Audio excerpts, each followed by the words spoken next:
दोस्तों, ज्येष्ठ मास की अमावस्या का हिंदू धर्म में विशेष महत्व है। इस बार यह अमावस्या 19 मई दिन शुक्रवार को है। शास्त्रों के अनुसार इसी दिन कर्म फल दाता शनिदेव का जन्म हुआ था, इसलिए इस दिन शनिदेव का जन्मोत्सव भी मनाया जाता है। ज्येष्ठ अमावस्या भगवान लक्ष्मी नारायण के साथ ही पितरों और शनिदेव को समर्पित है। यह दिन पितृदोष और शनि दोष से मुक्ति पाने के लिए बहुत खास माना जाता है। अमावस्या पर इस वृक्ष को छूकर आ जाना, बरसों पुरानी गरीबी तत्काल ही मिट जाएगी। माँ लक्ष्मी करेंगी धन वर्षा, देवी देवताओं का मिलेगा भरपूर आशीर्वाद, मिलेगी सभी कष्टों और दोषों से मुक्ति। शास्त्रों में कुछ वृक्षों को देवीय वृक्ष कहा गया है। अमावस्या पर इन वृक्षों की शक्तियां कई गुना बढ़ जाती हैं, इसलिए इस दिन इन वृक्षों को स्पर्श करने मात्र से ही सभी कष्ट, दुख, दरिद्रता और पापों से मुक्ति मिल जाती है। आज की इस वीडियो में हम आपको दो ऐसे वृक्ष के बारे में बताने जा रहे हैं जिन्हें अगर आप इस अमावस्या के दुर्लभ संयोग पर स्पर्श ही कर लेते हैं तो इससे आपके समस्त दोष और कष्ट दूर हो जाएंगे, समस्त देवी देवताओं का आशीर्वाद प्राप्त होगा और जीवन भर कोई कष्ट नहीं होगा। तत्काल गरीबी मिट जाएगी, दुख दरिद्रता का नाश होकर धन की सभी समस्याएं दूर हो जाएंगी। दोस्तों, पुराणों में कुछ पेड़ पौधों को धार्मिक वृक्षों का दर्जा दिया गया है। इन वृक्षों के चमत्कारिक लाभ और देवी देवताओं का इनमें वास होने के कारण इन्हें यह दर्जा दिया गया है।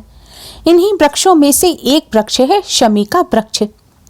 ऐसी मान्यता है कि घर में शमी का पेड़ लगाने से आपके पूरे परिवार पर देवी देवताओं की कृपा बनी रहती है और घर में सकारात्मक ऊर्जा के साथ सुख समृद्धि भी आती है। भगवान शिव को भी शमी का फूल अति प्रिय है। भगवान शिव के साथ ही शमी वृक्ष शनि देव को भी बहुत प्रिय है। शमी वृक्ष का स्पर्श करने मात्र से ही शनि देव प्रसन्न हो जाते हैं और सभी कष्ट संकट दूर हो जाते हैं। शमी का वृक्ष भगवान श्री गणेश को भी प्रिय है। शमी वृक्ष को शनि देव का साक्षात स्वरूप माना जाता है।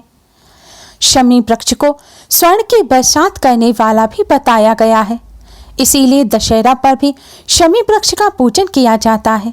मान्यता है भगवान श्री राम ने लंका पर आक्रमण करने से पहले शमी वृक्ष का पूजन कर शीश नवाया था और विजय की प्रार्थना की थी, और लंका विजय के बाद भगवान श्री राम ने भी शमी वृक्ष का पूजन किया था।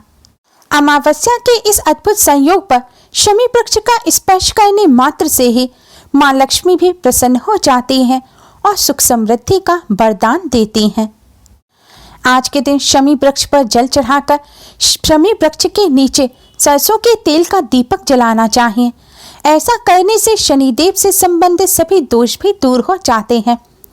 शमी वृक्ष के पुष्प को दूर्वा के साथ भगवान श्री गणेश को अर्पित करने से भगवान श्री गणेश की कृपा से घर में कभी भी पैसों की तंगी नहीं आती और माँ लक्ष्मी का भी घर में वास होता है। आज के दिन आप अपने घर में शमी का पौधा भी लगा सकते हैं। कहते हैं शमी का पौधा घर में लगाने से देवी देवताओं का आशीर्वाद घर पर सदैव बना रहता है। शमी का पेड़ जिस घर में होता है उस घर पर शनि देव की कभी भी तिरछी नजर नहीं पड़ती।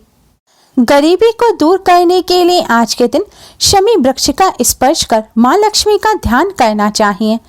ऐसा करने से धन की जो भी समस्या होती है वह दूर हो जाती है, तत्काल गरीबी मिट जाती है, दुख दरिद्रता का नाश हो जाता है और माँ लक्ष्मी का असीम आशीर्वाद प्राप्त होता है। घर के मुख्य द्वार पर शमी का पौधा लगाना चाहिए और रोजाना उस पर जल चढ़ाना चाहिए। ऐसा करने से शनि देव के कोई भी दुष्प्रभाव नहीं पड़ते। शमी के वृक्ष का पत्ता तोड़कर भगवान शिव को अर्पित करना बहुत शुभ माना जाता है। ऐसा करने से सभी दोष दूर हो जाते हैं। अमावस्या के इस अद्भुत संयोग पर शमी वृक्ष को स्पर्श करने से ही सभी परेशानियां दूर हो जाएंगी और धन धान्य में बढ़ोतरी होगी। दोस्तों, शमी वृक्ष के अलावा पीपल के वृक्ष का भी हिंदू धर्म में विशेष महत्व बताया गया है। भगवान श्री कृष्ण ने गीता उपदेश में स्वयं को वृक्षों में पीपल का वृक्ष बताया है। शास्त्रों के अनुसार पीपल वृक्ष में समस्त देवी देवताओं का वास होता है। पीपल के वृक्ष में शनि देव का भी वास होता है। इसके साथ ही पितरों का भी निवास स्थान पीपल वृक्ष ही होता है। वैसे तो रोजाना ही पीपल वृक्ष का पूजन करना शुभ माना जाता है, लेकिन खास तौर पर अमावस्या, पूर्णमासी और शनिवार के दिन पीपल वृक्ष का विशेष रूप से पूजन किया जाता है। धार्मिक शास्त्रों में पीपल वृक्ष को देव वृक्ष की पदवी दी गई है। पीपल के वृक्ष में भगवान विष्णु के साथ धन की देवी माँ लक्ष्मी का भी वास होता है। इसलिए आज के दिन पीपल वृक्ष को स्पर्श करने मात्र से ही भगवान विष्णु के साथ माँ लक्ष्मी का आशीर्वाद प्राप्त होता है और वर्षों पुरानी गरीबी तत्काल ही मिट जाती है। पीपल की जड़ में भगवान विष्णु, तने में केशव, शाखाओं में नारायण, पत्तों में भगवान हरि और फलों में सभी देवता निवास करते हैं। पीपल का वृक्ष भगवान विष्णु का ही स्वरूप माना जाता है। आज के दिन पीपल वृक्ष की जड़ का स्पर्श कर ओम नमो भगवते वासुदेवाय मंत्र का जाप करने से भगवान विष्णु की कृपा से समस्त पाप नष्ट हो जाते हैं और सभी ग्रह पीड़ाएं भी दूर होती हैं। भगवान विष्णु के साथ मां लक्ष्मी का भी आशीर्वाद प्राप्त होता है। पीपल वृक्ष में पितरों का भी वास होता है, इसलिए आज के दिन पीपल वृक्ष का स्पर्श कर पितरों को प्रणाम करने से पितरों का भी आशीर्वाद मिलता है। पितृ प्रसन्न होते हैं, जिससे कार्यों में आ रही रुकावट दूर होकर बिगड़े कार्य भी बनने लग जाते हैं। पितरों की आत्मा की शांति के लिए आज के दिन जल में दूध और काले तिल मिलाकर पीपल वृक्ष की जड़ में चढ़ाना चाहिए। ऐसा करने से भगवान लक्ष्मी नारायण प्रसन्न होते हैं और पितरों की आत्मा को शांति देते हैं, जिससे पितृ तृप्त होते हैं और पितृदोष दूर हो जाता है। शनि देव की कृपा प्राप्त करने के लिए भी पीपल की पूजा करना काफी लाभदायक बताया गया है।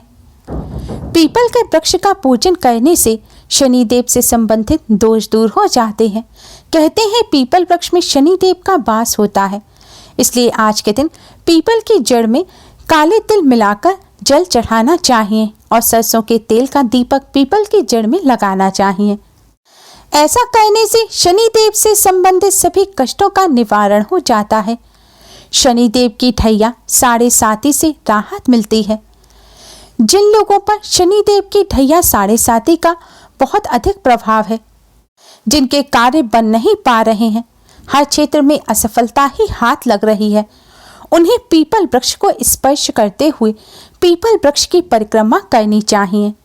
शास्त्रों के अनुसार अमावस्या पर पीपल वृक्ष को स्पर्श करते हुए पीपल वृक्ष की 108 परिक्रमा करनी चाहिए।